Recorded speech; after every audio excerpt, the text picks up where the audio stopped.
Hello, everyone. Welcome to Weekend Sports. It's our college football breakdown. One game. Michigan State had their bye week. I always forget that college football has two bye weeks. It never makes sense to me. Um, Michigan barely losing to Indiana. I almost thought they were about to come back for a quick second when I was trying to figure out what's going on with the game at work. But it's what you expected, however, closer than I expected it to be. Yeah, I give them credit. I give them credit for making it a game. Indiana should have beaten the snot out of them. I certainly expected that to happen. Michigan's got a legit defense. It's God, they have no quarterback play. They have no quarterback. If they could get Warren. some quarterback play, and Sherrod Moore needs to be a better coach. But other than that, like I said, I this year's a wash. Yeah. So I'm not even worried about it. And, I'm just hoping that we could sign a good quarterback recruit.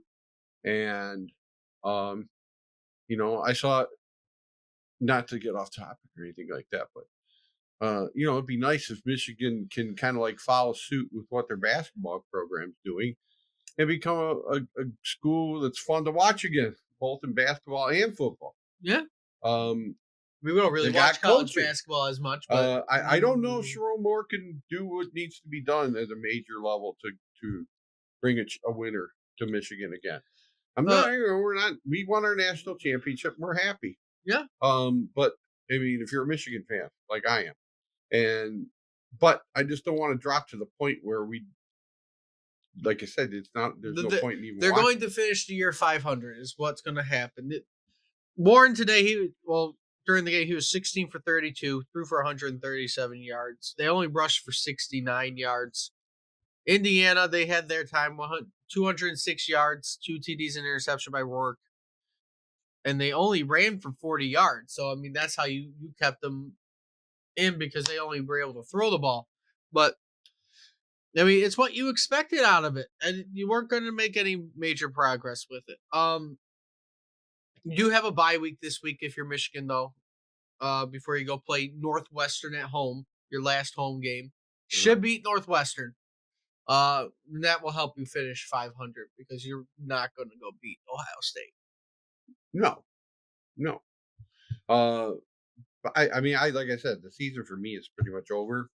I was glad they beat Michigan State, and that's about it. Yeah. I don't know what else to say about them until we can see. They're going after that 5-star quarterback recruit Underwood. Yeah. I hope that's what they need. They're doing what they need quarterback. They're doing what they need to do. They're trying to do transfer portal. They're trying to recruit. They're trying to do what they can. Only game happened this week though is Michigan State versus Illinois, and we'll get into that in a pregame since it's the only game this week since Michigan's on a bye. But I'll do the last thing I always do when we do these college football videos. We'll look at the top 25 in college football. There is some shakeups that happened this week. Overall, which I will actually go to all the games to talk about that, just to go look at all the scores going on, because there were some upsets that did happen this week. Just to get the top 25 scores that happened. So obviously Ohio State they blew out Purdue 45-0. My Georgia Tech, however, beat Miami. So one of your undefeated teams gone.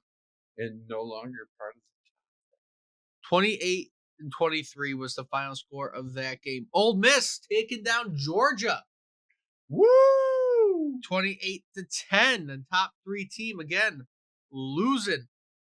Army still undefeated, 14-3 against North Texas. They're probably going to get their butt kicked by Notre Dame this week at Yankee Stadium. Probably. Let's see. You have the projected top 25 now that after the losses? Yes, they came out the top 25. I just wanted to go over the upsets. Utah almost did upset BYU too. That would have been another undefeated team gone. But top 25 in college football right now.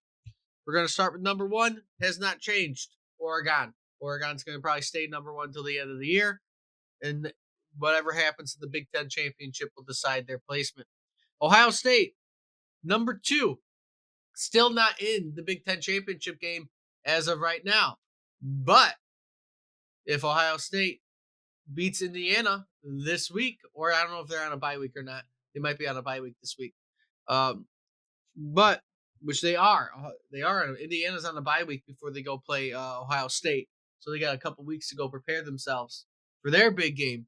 That will decide the Big Ten championship, basically, right there. If Indiana beats Ohio State, it's going to be Indiana versus Oregon in the Big Ten championship, which I don't think anybody predicted No. last year. Texas at 3. They moved up from 5. Penn State is at 4. And rounding out your top 5 is the Indiana Hoosiers. 4 out of your top 5 teams are Big Ten teams. Woo! There is not an SEC. Wow. Well, there is one. SEC. The SEC is number 3, but that's it. And that was The previously dominance a is Big 12 over. team. This is Big Ten country. Tennessee has moved up to 6. They're ranking Indiana better than Tennessee. Wow. Surprisingly. BYU has moved up to 7. Notre Dame has rounded out your top 8 teams. Alabama moves into the top 10, previously 11. At 9, Ole Miss hops Georgia to be 10. And Georgia has fallen from 2 to 11. They have fallen out of the top 10. Wow. Next one, number 12, is Miami, the Hurricanes, falling from 4 to 12. That's crazy. That's a huge drop.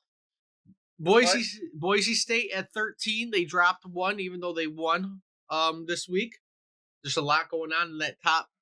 Is Oregon the only undefeated team? No, Indiana. Oh, Indiana. Indiana, okay. BYU is also undefeated. Okay. I think that's it though out of your undefeated teams. Okay. So, SMU is 14. Texas A&M is 15.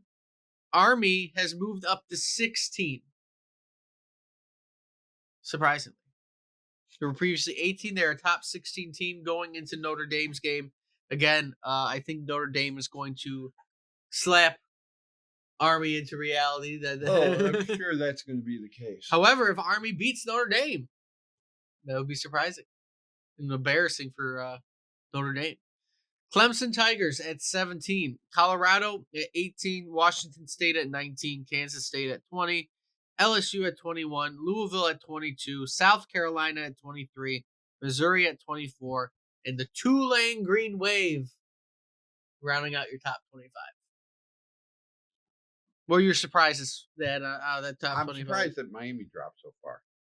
Miami dropped a lot, losing to Georgia Tech. That's a huge drop. Losing to Georgia Tech. Yeah, I'm surprised how far Georgia fell. But yeah, that's true too. They are a 7-2 team. But you're going to get some new teams in there, new blood. Well, I mean, that's the whole playoff thing. The playoffs is going to be a little bit more interesting. It's the top 12, right? Top 12. However, there will be a non-Power 5 team in the playoff. That will be the 12th ranked team. So really, you look at your top 11, and then each division winner will get a bye. So right now, they would say Oregon, Texas, BYU, and Miami would all get a bye. Yeah, that covers ACC, Big 12, SEC, and Big 10. Right now, your non-Power 5 team would be Boise State. And then everybody else will fall in line. So, from there. So, we'll see what happens. I mean, we'll talk about the rankings once the season ends and figure out what's going on with that. But, with all that being said, if you'd like to see, like, comment, subscribe, let me know what you think about the college football landscape. And until next time, we'll see everybody soon.